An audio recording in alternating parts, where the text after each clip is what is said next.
Anyways, okay, welcome to Kapitel Kuf Yud, chapter 110. If you're using the Kahas Tehillim, we are on page 139. It's short, but full.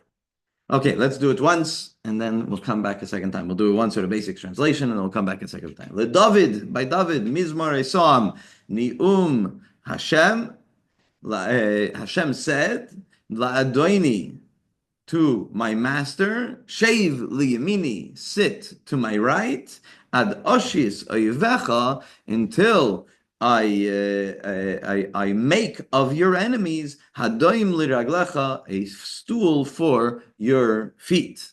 Pasuk Beis, mate, the staff, the stick, uzcha, of your strength, yishlach Hashem, Hashem will send from Mitzion, from Tzion, and Nidei, it will rule bekerev oivecha, amongst your enemies. Number 3, amcha, your nation, nidaves. Nidaves is volunteer. Yeah, but Nidava is more of a, like a, it is, you could translate as a volunteer, and ultimately many commentaries do.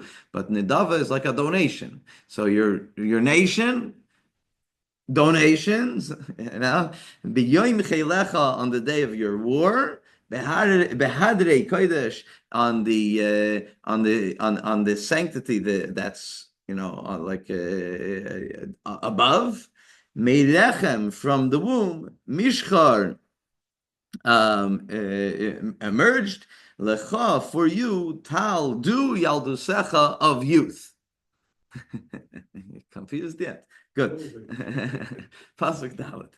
Nishba Hashem, Hashem promises, V'lo yinochem, and he will not regret.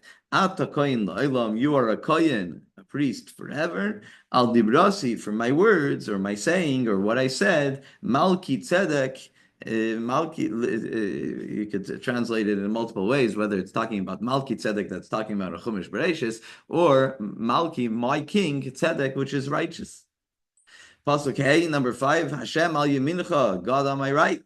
Machatz b'yoyim apoy, melachim, crushed kings when he was angry, on the day that he was angry. Number 6, Yodin, he will judge Bagoyim, in the nations, Mali Gviyos, many deaths, many corpses. Machatz Reish, crush heads, Al Eretz Rabba, on the vast land. And Pasuk 7, Minachal Baderech Yishta, he'll drink from the stream along the way. Alkein Yarim Reish, and therefore Yarim, he will lift up Reish, his head. Exactly. You may think it's far-fetched. It's exactly like today. It could be in the news today. This capital. Yeah. Volunteers, they volunteer. That's why I like the word volunteer. Right, yeah. It's not conscription. You don't have to go. You can say no. Right. That's why such a small country can defeat such a big enemy, because everybody will fight. Right. Everybody's invested. Everybody's invested. Yeah, it's true. Everybody knows why. Right. Good. Very good. Okay, so just as a form of introduction, once we go through a little bit of commentary, the capital will flow a lot better. There's a Gemara, and Rashi more or less goes based on this Gemara, that they say that it's referring to Avram, that this chapter is referring to Abraham, our forefather, in the famous war. Remember when Avram went to save Lot, right? And it was Arba Esa Chamisha, the 4 kings against the 5 kings, and Avram basically won the war on their behalf, right? It's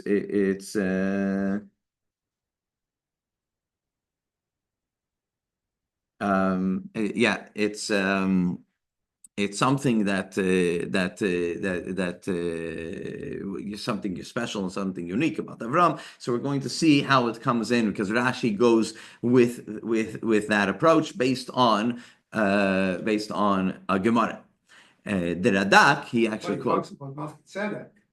1 second, but we translated Malki Tzedek 2 ways. Malki Tzedek could be my king that's righteous. Malki Tzedek. Melchizedek was connected exactly with Abraham. If you're going to say that Malki Tzedek in the pasuk over here is referring to a person by the name of Malki Tzedek, so then you're right. But you could also translate the word Malki Tzedek, which many commentaries do, as Malki, my king, Melech Shali, right? Malki, my king, Tzedek, that is righteous.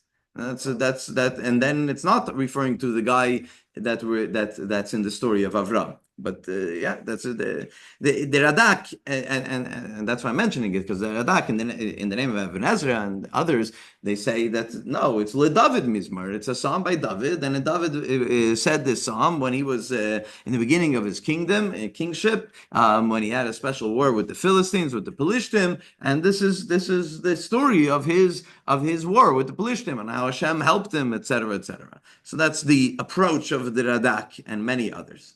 The Svarnu says that it's composed by David HaMelech, but he's talking about a much future generation. He's talking about a time of Mashiach, talking about someone that will come from David, right? Mashiach ben David, and that's what it's referring to. And it's fascinating to see the Alshich take both of those, talk about how some of it is talking about Avram and some of it is talking about the future, talking about Mashiach, and put the two of them together. And that's, as you know, I have a soft spot for the Alshich ever since chapter, I think, 23. Yeah, okay. So let's go through it one more time. LeDavid, right? LeDavid Mizmar Nom Hashem. So by David, this is a psalm.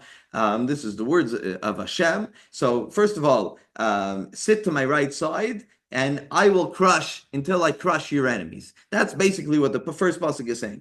Sit on my right side until I crush your enemies. So Rashi, as we mentioned, and we're going to go through almost pasuk by pasuk when it comes to this, how the different approaches to this kapitel. Rashi right away comes and says, what we have is the comments from our sages, and he's referring to a Gemara, that this is referring to Avram. So if the sages refer this chapter to Avram, I will too. That's what Rashi says right away.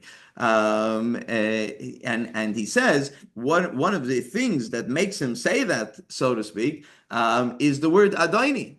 Because the word Adoni is used in a pasuk for Avram, right? It's not used, we don't use the word Adoni for David HaMelech, right? We use it for Avram. So therefore, Rashi right away latches onto that and says, this is referring to a time of Avram. Now, what is it? So he says, when it says the word shave liyamini, sit to my right side, it's Hashem talking to Avram, right? And what does shave mean? What does it mean to sit? Sit back and relax and take a breath, right? Don't, you're rushing, you're going, you're doing it. Sit back, take a breath, and pause. And that's the idea of shave over here. Rashi says that the idea of shave, to sit, is to pause and wait for the salvation that's going to come by my right hand, Yemini, by my right hand. And who are the enemies that it's referring to? It's referring to Amraphel and his friends, that the other kings that they were. Ikdar Lama, exactly. Yeah, the other kings that Avram was fighting. So that's the approach of Rashi. The Radak says that we only have the pshat, and the pshat is that it should be about David. It says David Mizmar, so Radak right away comes and says that al derech pshat, we're on a basic understanding, it has to be about David, and the enemy that he's referring to over here is Shaul HaMelech, and that's what it's referring to. As I mentioned, there's the Svarnu. The Svarnu says it's talking about a time of Mashiach. So who's the enemy in time of Mashiach? The enemy in time of Mashiach is Gog and Magog, the nations that will rise up in the last moments before Mashiach comes. There's going to be a big war, and that's the war of Gog and Magog. It's an interesting, the Metzulah brings down an interesting Gemara. It's a Gemara Sanhedrin, that Avram Avinu, he's successful in this war, right? He's successful in this war. It's a whole story. We're going to get to some of the details in this kapitel, but it didn't make sense, right? It shouldn't have happened. He shouldn't have won the war. It should have been, he was outnumbered. He was the smaller group. So how did he win? So there was those that came to Eliezer, the Gemara says, the other kings came to Eliezer. Who's Eliezer? Eliezer Eved Avram, right? The servant of Avram, but like the one that really followed Avram. He was really a disciple of Avram. And they came to Eliezer and they said, "How is it possible that Avram won? Right? What did he do? How was it? What was something that? How did he accomplish this?" And Eliezer answered, the Gemara says, that Hashem told, and he uses this pasuk, Hashem told my master, Hashem told Avram, come and sit to my right side. Come, shavli yamini, sit at my right side. And then and I will not rest. I will not rest until I vanquish your enemies. So that's the different approaches to the whole capital, but starting off already with verse number 1. Verse number 2. So this is talking about the staff and the strength that comes through the staff. Okay, so Mate Uzcha, the staff that brings out an idea of strength, right? And Hashem will send that strength. Where is it coming from? It's coming from Tzion. What's Tzion? Tzion is obviously Yerushalayim, right? And it will control, it will rule over the enemies. So that's the pasuk. That's the outline of the pasuk, right? There's the staff. The staff represents strength, and Hashem will send it from Tzion, and it will rule over the enemies. Rashi says that that we're talking about Avram, according to Rashi. So what's coming from Tzion? What's coming from Yerushalayim? So he refers to Malki Tzedek, and he refers to the story. Malki Tzedek, it says in the pasuk, what was he? Melech Shalem. He was the king of Yerushalayim. And what does it say? Malki Tzedek Melech Shalem Hoitzi Lechem V'Yayin. He took out bread and wine, and he shared bread and wine with Avram. So he says that that's what it's referring to over here of Malki Tzedek. That after the winning of the war, that Malki Tzedek brings these things from Yerushalayim, bread and wine from Yerushalayim. The Metzudah says that since it's the point of the pasuk is that that in the previous pasuk it says that Hashem will fight the war, whether it's on behalf of Aram, whether it's on behalf of David, whether it's on behalf of Mashiach. Regardless, the previous pasuk is very clear that Hashem is going to fight the war. Right? So here in this pasuk, it's saying, where is that strength? Where is that strength coming from? The Metzudah says the focus of this pasuk is to tell us that everything comes from Tzion. That the strength, everything comes from Yerushalayim, comes from Tzion, and that's the point. The point of this pasuk. The Radak says that that it's referring to a war of David HaMelech conquering Tzion. And that's why it's mentioning this idea of Tzion, and if David HaMelech was able to conquer Tzion, able to conquer Yerushalayim, so David shouldn't have to be worried about any, and shouldn't be afraid of any of his other enemies. The Al-Shich, the Al-Shich comes here and says that we have that what brought success to Avram was Hashem's strength through the staff, which is a sign to the future that Hashem will send from Tzion Mashiach. And since what's going to happen in the future is that Hashem is going to send Mashiach to rule over Yerushalayim, to rule over Eretz Yisrael. So therefore, you don't even have to be worried now. From the time of Avram until the time of Mashiach, you don't have to be worried because Hashem will take care. That's the way the Al-Shich learns this pasuk. The Medrash, though, as the Medrash does, the Medrash wants to understand, what's this staff? What are we talking about? Mate Yuzcha, what's the staff of Hashem's strength? What do we have to be? Which staff are we talking about? So the Medrash says it's either one or the other. It's either Moshe's staff, right? What was Moshe's staff used for? He used it for the plagues. It said, right? Hashem tells him, Netei, right? Netei matcha, Netei yodcha. He used the staff, whether it's to split the sea, different plagues that he used, right? So that's Moshe's staff. And then there's another staff that's mentioned in the Torah is Aaron's staff, right? When there came up an argument, so Moshe said, on the contrary, bring your staffs. We're going to plant it in the Mishkan, and we're going to see tomorrow morning which one sprouts, and then we'll know who and which one sprouted. It was Aaron sprouted the almonds, if I remember correctly, right? Shkedim. And that staff was kept in the Beis Hamikdash, the Medrash says. And then before the destruction of the Beis Hamikdash, it was hidden, like many other things from the Beis Hamikdash was hidden. And this staff, whether we're talking about Moshe or Aaron's staff, will come back when Mashiach comes, and it's going to be a sign of strength.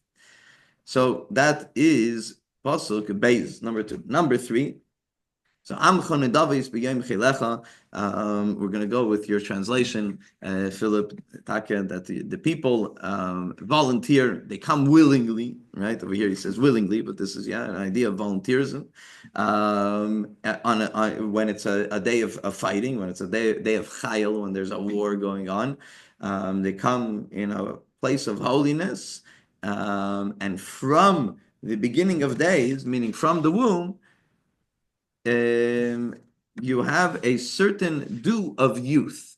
There's a certain dew of youth. So many commentators talk about the dew of youth, that it represents a sweetness, a simpleness.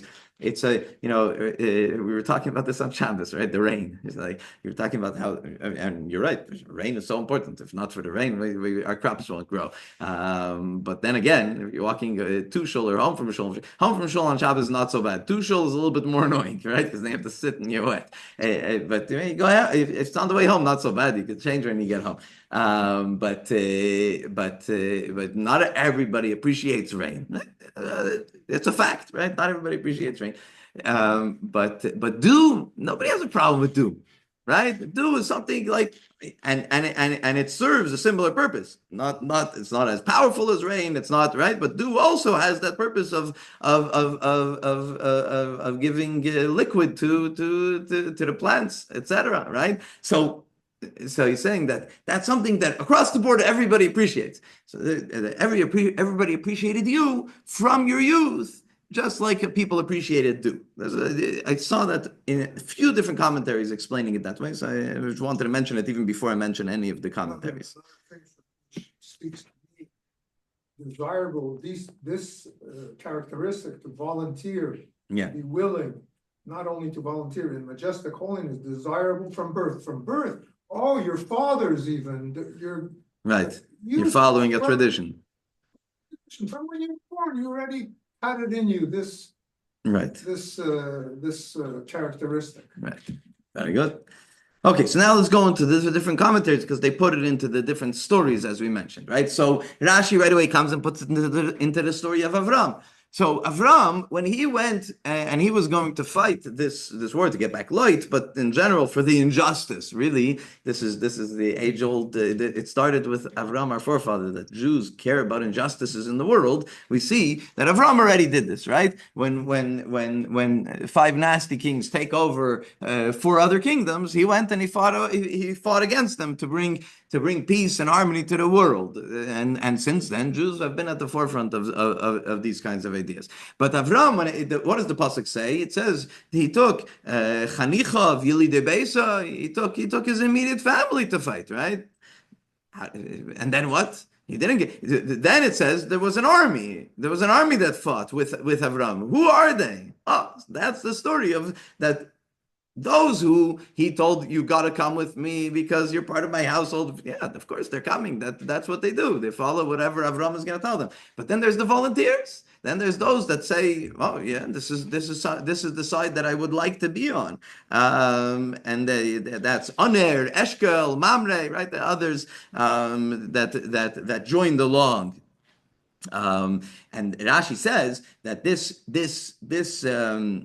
what was special about Avram, so we're talking about the youth, so it's referring to Avram, that what was special and holy and like a certain sanctity about Avram is that he recognized Hashem already when he was 3 years old, from a very young age, and that he got a special merit for recognizing Hashem at such a young age. Radak, who I mentioned in the beginning, talks about that this chapter is talking about David HaMelech, so he's talking also about volunteers that went to fight with David and was on Team David, so to speak, and they volunteered to fight with him. And when it talks about the Hadrei Kodesh, the sanctity, so it's talking about the sanctity and the beauty of Yerushalayim. Because, as we mentioned, according to the Radak, it's talking about the war of conquering Yerushalayim, David HaMelech's war of conquering Yerushalayim. Yeah. The Mamlaya says that the first two psukim is Hashem talking to Avram, and now it's David HaMelech talking to Avram. And David HaMelech is talking to Avram that, talking about how he was successful and how he looked naturally young. This whole young is about Avram. The Mamlei says, listen, at the end of the day, at age 137, he married Keturah and he had many children. So he was young, he felt young, he had a certain youthfulness to him. So that's the way the Mamlei learns this pasuk. The Mamlei, who's a malakit, the Mamlei takes many commentaries and puts them together into his sefer. So he says, according to those, that it says that it's referring to David HaMelech. So he's saying that that your nation, the people around David, that they davened, nedavis, and nedavis could also be a form of prayer, right? That they offered forward prayers to Hashem for David's success. So Amcha, your nation, meaning the people around you, Nedavis, they prayed on your behalf. So even if he didn't have the merit on his own, but he had the merit of the multitude of the people, and for that he got rachamim, he got mercy, and that's what helped him. The Alshich says on pasuk Gimel, on pasuk 3, that don't worry about having a small army, because what adds to your army is talking about Avram, right? What adds to your army is two things. So he mentions the machshava taiva, the positive thought of doing a good deed, and then the actual action of doing a good deed, right? Sometimes we have an opportunity to do a good deed. Today I was talking to a friend of mine, and we were discussing something. A friend of mine, a classmate of mine, Lubavitcher, we were talking about a certain thing, and he was deciding, should I do this, should I not do this? It would take a lot of his time. It was the right thing, not the right thing. In the end, he decided it's the right thing. He planned it, and then who he was doing it for said, it's not needed anymore, but thank you. So machshava taiva, a positive thought. It says HaKadosh Baruch Hu mitzaref l'maisa, that God considers it as a completed action. Obviously, a completed action is even greater, right? Because you have the positive thought and you have the completed action, you have both of it. But still, even if a person wanted to do the mitzvah, tried to do the mitzvah and didn't accomplish the mitzvah, it's still a very powerful thing, a machshava teva, a positive thought of doing the right thing. So the Alshich says about that the positive thoughts of doing the right thing, and then the actions of doing the right thing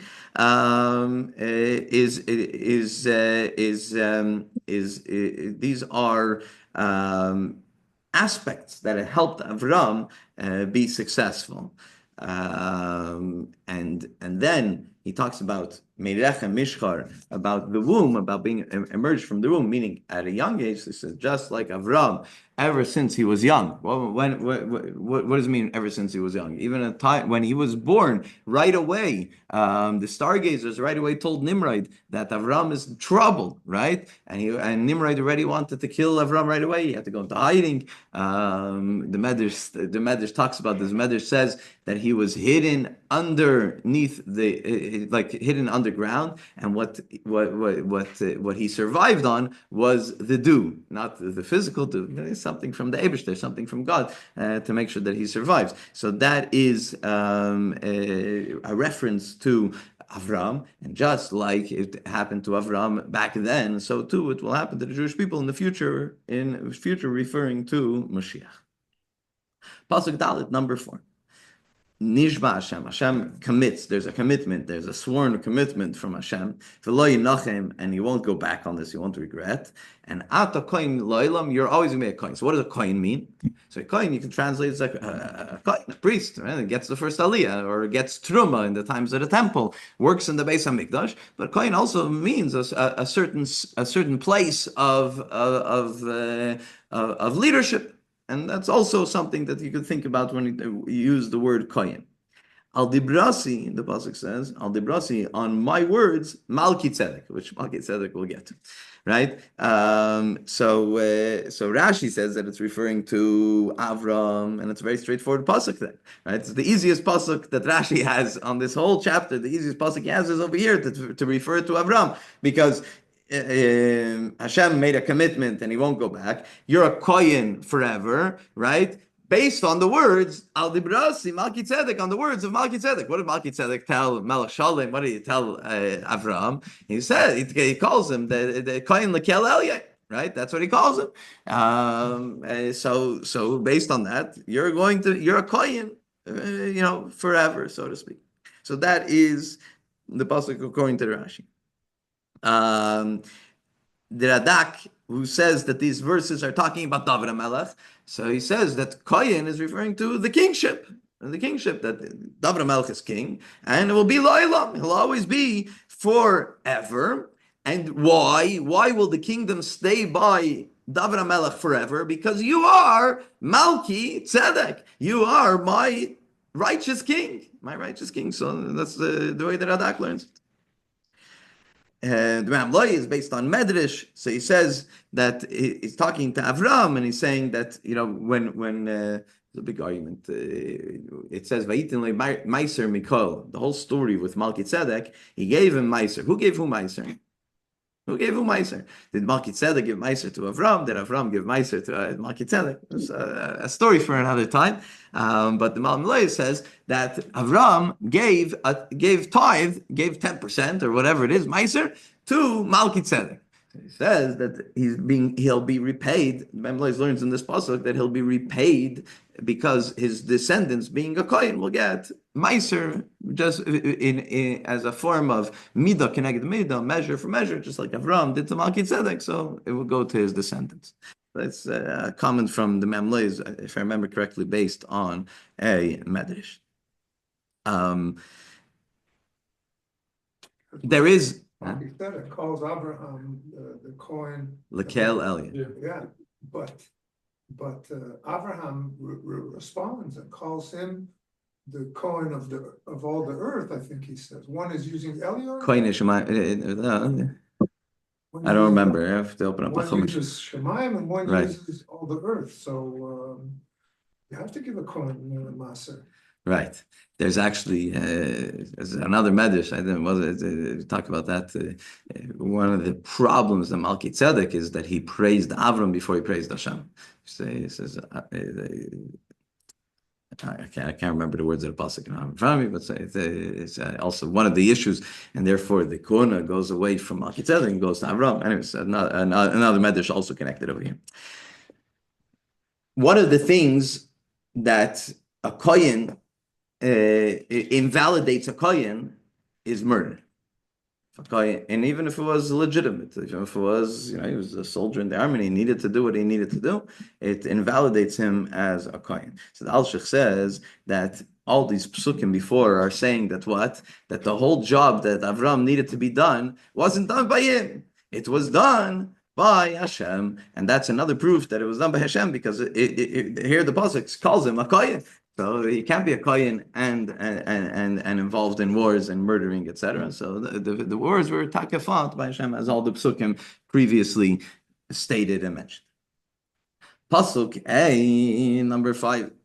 Hashem al yemincha, Hashem on your right side, right? Machatz b'yom apoy, on an angry day, on a day that Hashem is angry, he crushes melachim, the kings, right? So Rashi says, Hashem, that was on your right side during the war of the kings, right? So he judged the nations, and it was with many deaths, as we're going to see in the next pasuk, in pasuk Vav. The Radak says that it's referring to Hashem helping David HaMelech crush his enemies, and the Alshich says that it's a continuation of the previous pasuk, that we're trying to bring out the idea that it wasn't Avram that killed, it was Hashem. Pasuk Vav, number 6. Yadin will be a judgment in the nations, Malik Vias with many deaths, Machatz Reish al Eretz Rabba, crushing of heads over vast lands. Rashi says that this is referring to the covenant of the parts that was right after this. And that's the corpses, Malik Vias, the many corpses, is referring to the covenant that Hashem did with Avram between the parts, right? What was it? It was animals. It wasn't humans. It was animals that they split into two, and Avram walked through, and that was the covenant, Bris Bein HaBesarim, the covenant between the parts. So that's what Rashi says, that it's referring to this, and that's where Hashem committed that even though the Jewish people will go down into Egypt, don't worry, afterwards I'll judge the Egyptians, etc., etc. So that is that's what it's referring to, the commitment from Hashem that was during that covenant. The Metzudah says that it's referring to the war of the 4 kings, the 4 and 5 kings, right? And there were many deaths, etc. The Radak says that it's referring to the war that David HaMelech fought, as he says throughout the whole capital, with the Pelishtim, with the Philistines. The Sfarno says that it's referring to the war that's going to be before Mashiach comes, the war of Gog and Magog. And the Alshich says that it's continuing from the previous pasuk, that the previous pasuk talks about how Hashem was there for Avram.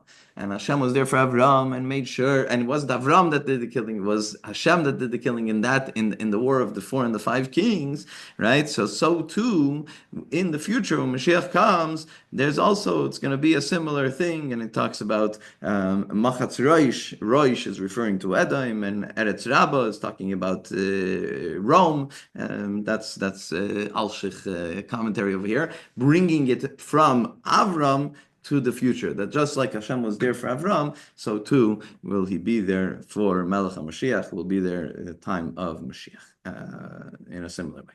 And the final pasuk Zayin, pasuk number 7, Minachal Baderech Yishta, drinking from a brook, from a stream, Al-Kain Yarim Reish, and will hold up his head high. So I mentioned in the email, when we sent out the email, these last 2 psukim, it's very interesting that we say it in the Avar Achmim every Shabbos. So we say Avar Achmim every Shabbos that we don't say Tachna.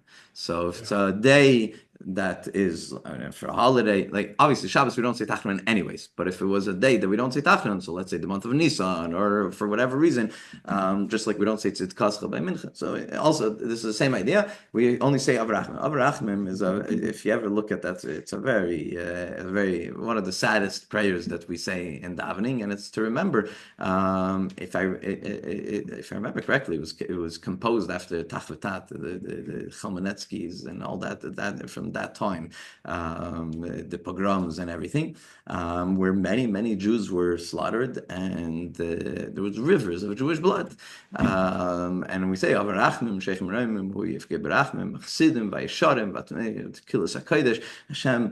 Hashem of mercy should remember the people, the communities, like literally, there's a bunch of different things, and brings down different psukim.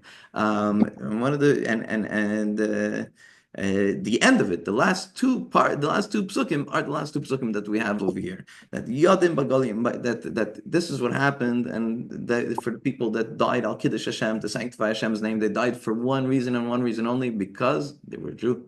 Don't we say in Pesach when we let in Eliyahu Hanavi? It's a different, that's also verses of Tehillim, by the way. It's later in Tehillim, but we didn't get it yet. But there's definitely verses from Tehillim. But this is different. Avarachmim. It's right before Musaf. It's right before Ashrei, before Musaf, right? So after you finish with the Haftarah, and if you didn't go out for the Kiddush Club. So by us we say Yukim Porkan, and then but not everybody says Yukim Porkan. We say Yukim Porkan, and then there's the Mishaberach, the community Mishaberach, and then there's Avarachmim, Ashrei, and put away the Sefer Torah, and then sermon and Musaf, or just straight to Musaf.